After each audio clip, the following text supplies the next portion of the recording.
Welcome, students, to another lesson with Mr. Kinnett. We're moving on to Chapter 7 here.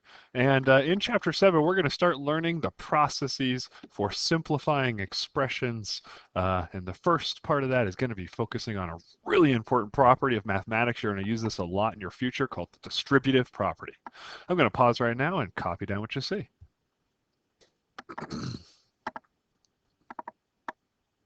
Welcome back, students. So we're on our first Chapter 7 lesson. It's about the distributive property, and what we're trying to learn here in our essential question is how do we apply the distributive property? Now, the key for the distributive property is you're going to multiply each term on the outside of the parentheses with all terms on the inside of the parentheses. And I have a three-word phrase for any multiplication that you're ever going to do with the distributive property. It's each to all, and it's the each nothing on the outside will multiply all the things on the inside. So right now we have this algebraic example. And before I begin, we have to start to imagine here what operation is invisible between the A and the parenthesis right there. Yeah, right there. That's a little better. What's operation is invisible between the A and the parenthesis? Yeah, it's multiplication. So that's why we're multiplying with this A, and we have to multiply both the terms on the inside. So we have to be fair. A times B is AB. The plus sign is not disappearing. Then we write that. And then we multiply A times C. And A times C is AC. Now, if there were numbers here, we'd be doing some multiplication and so forth. But really simply, the distributive property is multiplying the terms on the outside with all the terms on the inside of the equation or of the parentheses. So let's see some examples. I'm going to pause here and have you copy down what you see.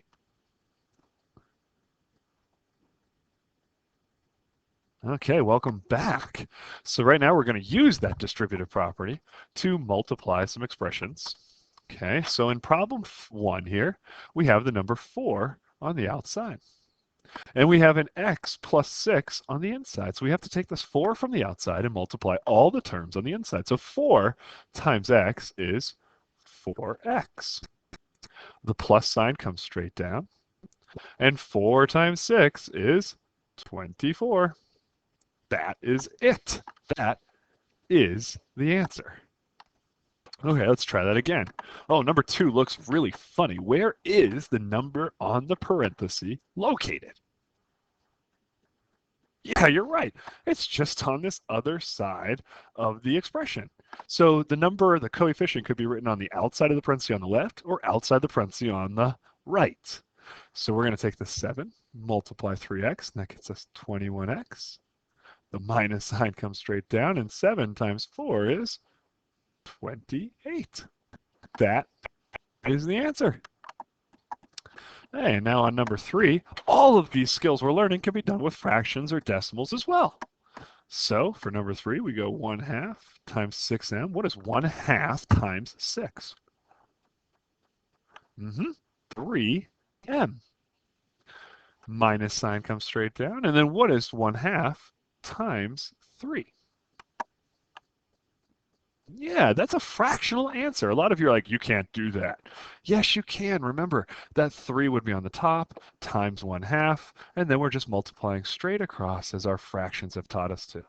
So that's 3/2, and that's the answer.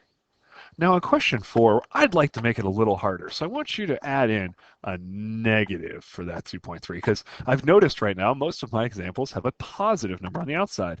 And this can actually happen whether it's a positive number or a negative number. So right now we're going to take this negative 2.3 and negative 2.3 times x is negative 2.3x. What does a negative times a positive get you? Yeah, that gets you a negative. And then 9 times 2.3, I'm going to have to do that on the side. I don't have that memorized. Got us negative 20.7. And number 5 here, it's a little tricky. I like to leave something for class to do. So before I leave you, I want you to start thinking to yourself, what number is right here? What number is right there holding that negative onto the parenthesis? There's only one number that's ever invisible whenever we have multiplication.